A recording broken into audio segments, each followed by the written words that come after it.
church benches and into the trenches. Let's make a righteous ruckus. Hey, welcome back to another episode of the Righteous Ruckus podcast. I'm your host, Riley Lowe, and the Christmas season is fast approaching. I figured I'd throw a little humor in there, all right? So I want to talk about actually a biblical worldview today. I want to talk about biblical worldview. This topic kind of reminds me of, I heard about this kid. He worked for this farmer, right? He was a young kid, 12, 13 years old. He was out. His farmer said, okay, this is what I want you to do. I want you to go plow this field. And he showed him the tractor, showed him how to run it and everything. And that kid says, hey, how do I make the straight lines? How do I ensure I make straight lines on that? And the farmer said, well, what you need to do is just pick something on the other end of the field and focus on that and just drive straight to that, right? Drive straight to that, and then you'll make straight lines back and forth. And the kid says, all right, I got it. And then later that afternoon, the farmer comes back over, and there's just lines everywhere, all over the field, plows, not straight. It's just going everywhere. And he says, hey, whoa, what is going on here? I thought I told you to focus and follow something on the other end of the field. And the kid says, I did, man, but that rabbit was going everywhere. And so that's kind of what not having a biblical worldview can do to us. All right, we can be plowing. We're doing some work. We think we're doing some good, but we're really just going all over the place. And that's the danger of just letting the winds of culture kind of steer you wherever you want to go. But so I'm going to talk about biblical worldview, and actually here in just a little bit, you're going to want to stick around, because here in just a little bit, I'm going to talk about an example that I've actually encountered recently. There's just a glaring example of the implications of a lacking worldview, basically. So does a biblical worldview matter? Does it matter if you're making coffee, and you've got your filter in there, and does it matter of the quality of the coffee grounds and the beans and who roasted it? No, does that matter? Or does it matter if you just let the same coffee grinds just sit in there and just keep running through it? Does any of that stuff matter? Does that process matter? Yes, it matters. So does it matter when you're looking at life and you're filtering life through the Bible? Does that matter? At the simplest, breakdown of it, a worldview is just a person's view of the world. It's your framework for understanding reality and answering big questions about it. It's kind of like a roadmap for navigating reality, that's what your worldview is. A couple of examples would be your worldview is kind of like a pair of glasses, right? A pair of glasses. If you need glasses, or if you use glasses, or if you're old enough to need reading glasses, then you'll understand this analogy. But it's kind of like it determines how you view the world. So your worldview is also, or let's say back up on the glasses thing. If you've got, I don't know if you've ever tried on somebody else's glasses and everything's all fuzzy. So if you're using somebody else's glasses and not the right prescription for you, then it can make everything fuzzy and cause you to be kind of a little bit lost, right? Feel a little bit out of your element. Well, that's what can happen when you're not using the prescriptions in the Bible, right? So the worldview is kind of like putting together a puzzle, right? You're going to life, you're putting together a puzzle, and if you don't have a clear view of the box top, then you may try to force some pieces here and force some pieces there, and it's going to take a lot longer. And you may end up at the end of your life and definitely not even have all the puzzle pieces together. So that's another metaphor.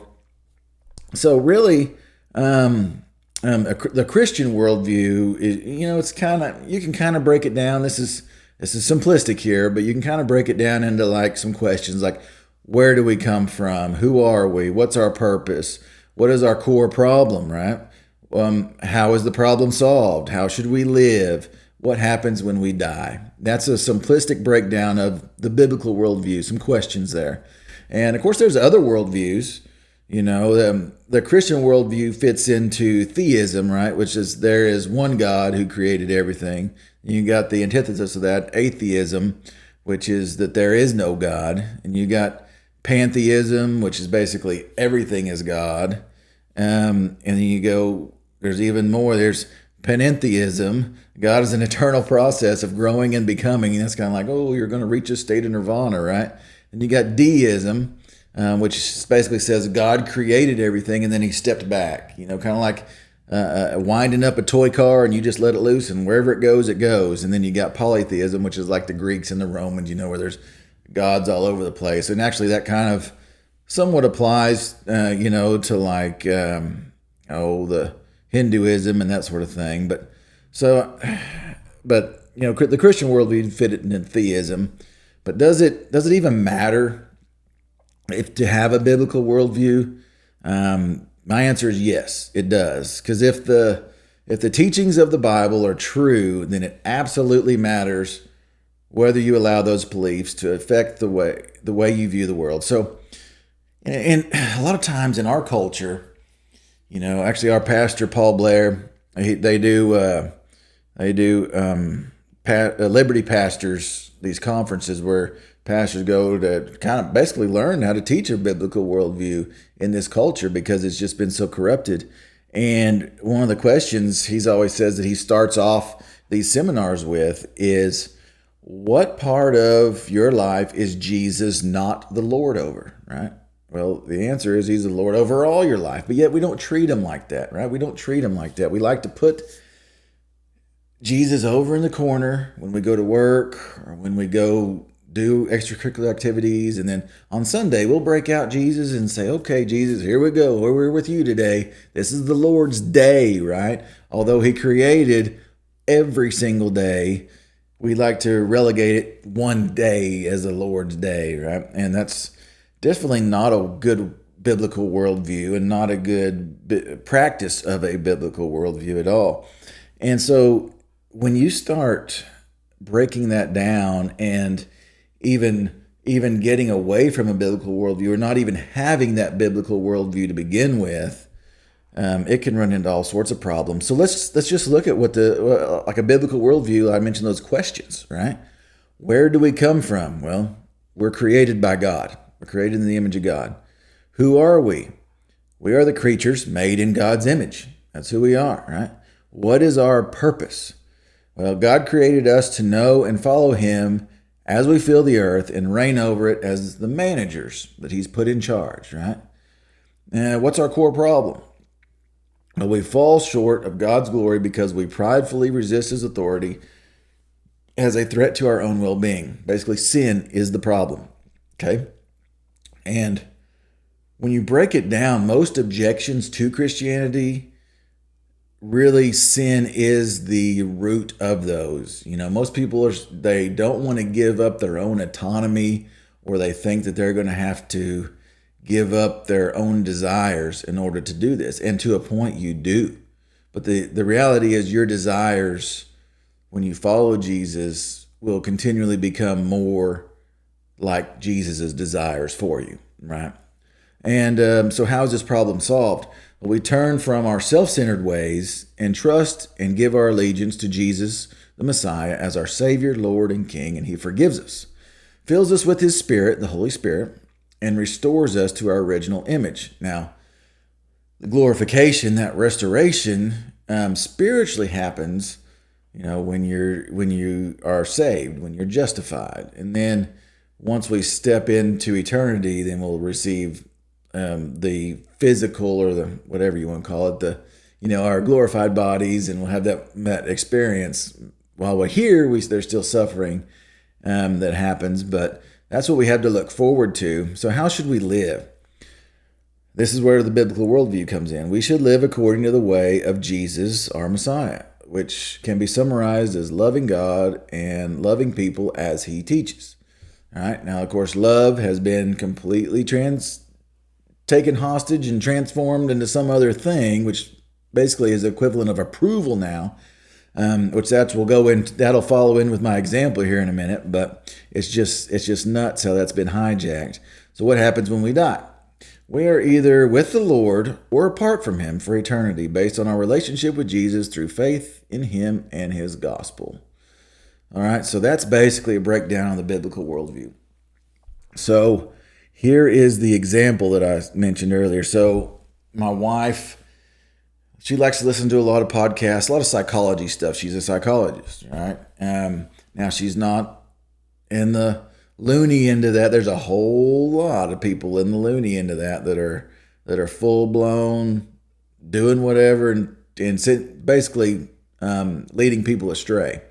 But this host of this podcast, she wanted me to listen to it and get my opinion on it. And most of the podcast was good stuff, right? This person bills themselves as Christian or a part of the Christian denomination, like a Christian therapist, psychologist type thing, or to be honest with you, they're not in a Christian denomination or sect that I believe even follows anything. But she was claiming to be, Christian and biblical, right? Biblical values there.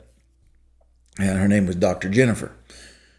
And she was talking about things. And then at the end of this podcast, she took questions, right, that had been written in. And one of the questions was, she had like, there was 2 or 3 of these doctors, right? These people are super educated, super experienced. And then they're posed this question. This person said, what happens when my values are not aligned with the values of the church? Now, that to be more specific, this person actually prefaced their question with saying, I am LGBTQ, whatever. And then followed up with, what happens when my values do not align with the church? I love the church. I want to go to church, but my values don't align. And this Dr. Jennifer says, ooh, that's a tough question. That's a really tough one. And she kind of deflects to one of the guests. And the guest was like, yeah, ooh, that's tough. That's a tough question. And they both took their stabs at it, and the conclusion that they gave as their answer was, hopefully, with the way that the church and our views and teachings are evolving on these issues, then the teachings of the church will come around to your view. So stick it out, basically. Stick it out.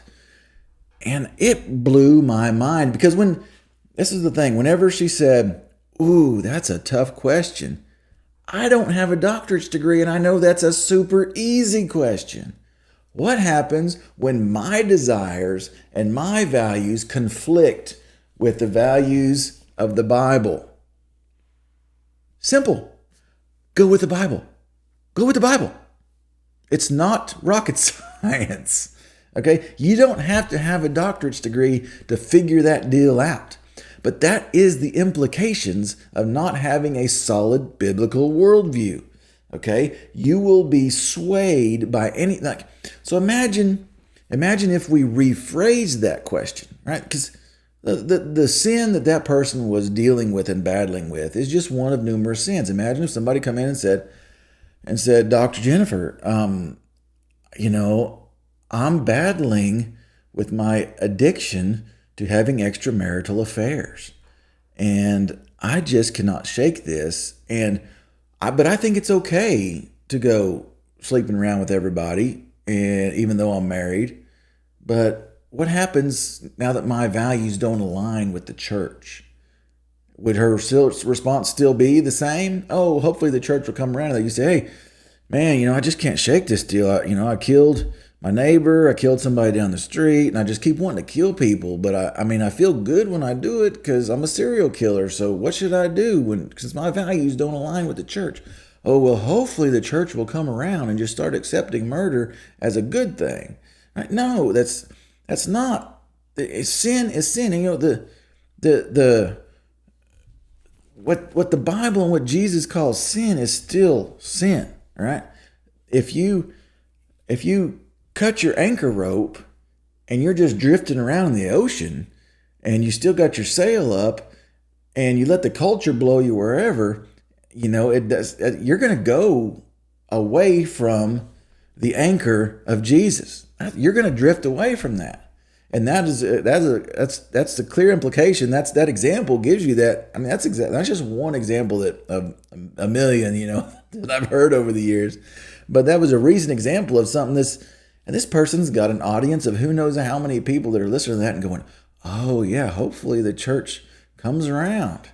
Hopefully the theology will come around to accepting this as a good deal. And the sad thing, most churches in the United States, probably in the world, have begun accepting that. If they haven't just accepted it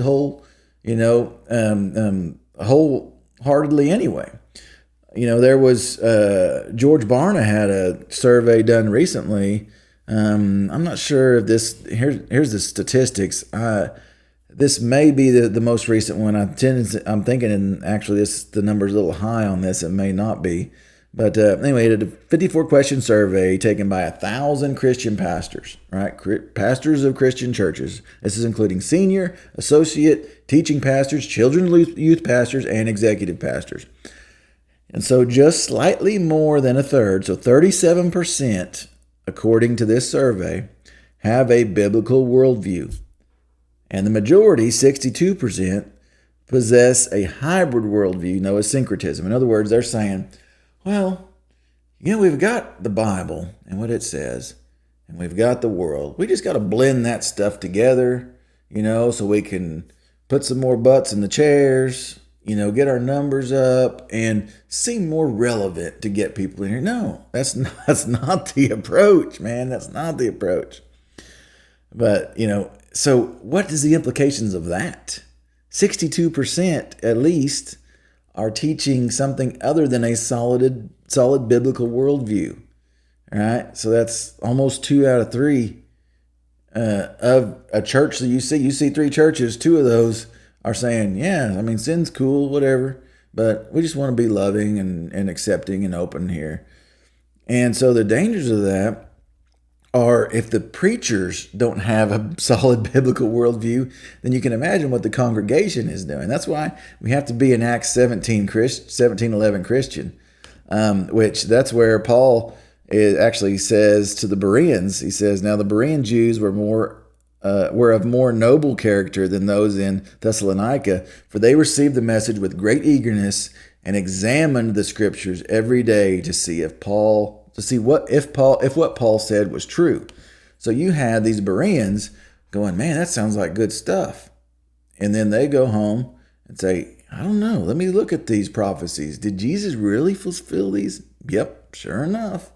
They went and saw for themselves. You have to do that. We live in a day and age where just because you go to the church that's closest to you does not mean you're getting truth. It's as sad as that is. That church could be spouting off stuff and not have even close to a biblical worldview. And so you have to strive to have a biblical worldview and take whatever your pastor's saying and whatever they're teaching you and filter it through the Bible to see exactly how it aligns. But, the biblical illiteracy is at a crazy high right now, and most people, don't. I'm one of them too. I've just, within the last several years, really started studying more and more and more and reading through the Bible, right? And the more you study, the more you read, the more you learn, the more your prescription on your glasses gets closer. What you have the optometrist is number 1 or number 2. Which one's clear, 1 or 2? The more you can dial that in by spending time in here, you can dial that in to where your focus on your biblical worldview really comes laser sharp. Okay, so what are the dangers of teaching a biblical worldview? You say, Riley, what do you mean teaching a biblical? That's what we need to do. Yes, we do. But there's a danger in saying, remember I listed those questions. There's a danger in saying this is a biblical worldview as long as you've got this, then you are a Christian and you've got your ticket punched to heaven. All right. That's the danger of it, is to say, yes, I'm checking these boxes, right? Like the rich young ruler. When Jesus posed the questions to him, he posed a handful of commandments. And the dude's like, yeah, I've checked all them boxes. I'm good, man. And he's like, okay, well, you still got to do one thing. You got to go sell everything you own, give it to the poor, and then come follow me. And he's like, oh, man, I can't do it. All right. So what you don't want to have is a list, a punch list to go through and check boxes so that you can say, look, I've done everything. I've got my Christian worldview. You don't want to rely solely on that. There's still a spiritual aspect. You don't want to make it all tangible. That's what I'm saying here. All right. Now, what are the dangers of not having a biblical worldview? Well, you could end up giving, bogus advice to hundreds or thousands or however many people, right? You could. And you could end up with a whole bunch of Christians that don't know how to interpret the world, right? Because they're going to a church that doesn't teach a biblical worldview. So there's a big danger in that, and it can grow so fast. What I mean by that is it can seem more appealing to people. Oh, well, these people are just all about love and acceptance. And boy, that seems good, because that's aligns with what I hear on the news or see the world and the culture saying is good. So because the culture says it's good and this church says it's good, it must be good. And it can be pure evil. Okay, it can be. So you got to watch out for that. Just what I'm trying to think of that saying. I don't remember what it said. It's probably C.S. Lewis or something. And he was like, evil doesn't become good just because the majority calls it good, right? That doesn't make it good. It's still evil, even though people accept it as good. That's just the way it is. So that's the danger of not having a worldview, is that, and it can grow so fast. Look at how quickly people are just diving off into that. Two out of three almost of pastors, people teaching their flocks in this country, they don't have a biblical worldview. They're just meshing things up just to try to entertain people. And so I want to leave you. I mean, a biblical worldview is so hard. And so going back to that joke I told you at the beginning about the kid following the rabbit. Imagine if there was, I don't know wherever you're at, if you've even seen these, but they used to have, before they had, the metal posts, the T-posts for fencing, they used to have, they would have like a limestone post, or even some places they would gather up a bunch of rocks out of the field and stack them up and wrap them up and connect wires to that. Right. So if that kid would have focused on that stone on the other side, he would have been driving a straight line and plowing straight lines, right? So if he would have been focused on the rock on the other side, I'm sure you know where I'm going with this, but Mark 12:10, I want to leave you with this. Have you not even read this scripture? That's Jesus says, the stone which the builders rejected, this became the chief cornerstone. You have to have that cornerstone to align the rest of your life. That's what the importance of the cornerstone is, to have the foundation for the entire building be square and be straight and be aligned. Everything is based upon the position of that cornerstone. When you have Jesus at that cornerstone, then the rest of the pieces will fall into place and you'll have a solid foundation to build your life.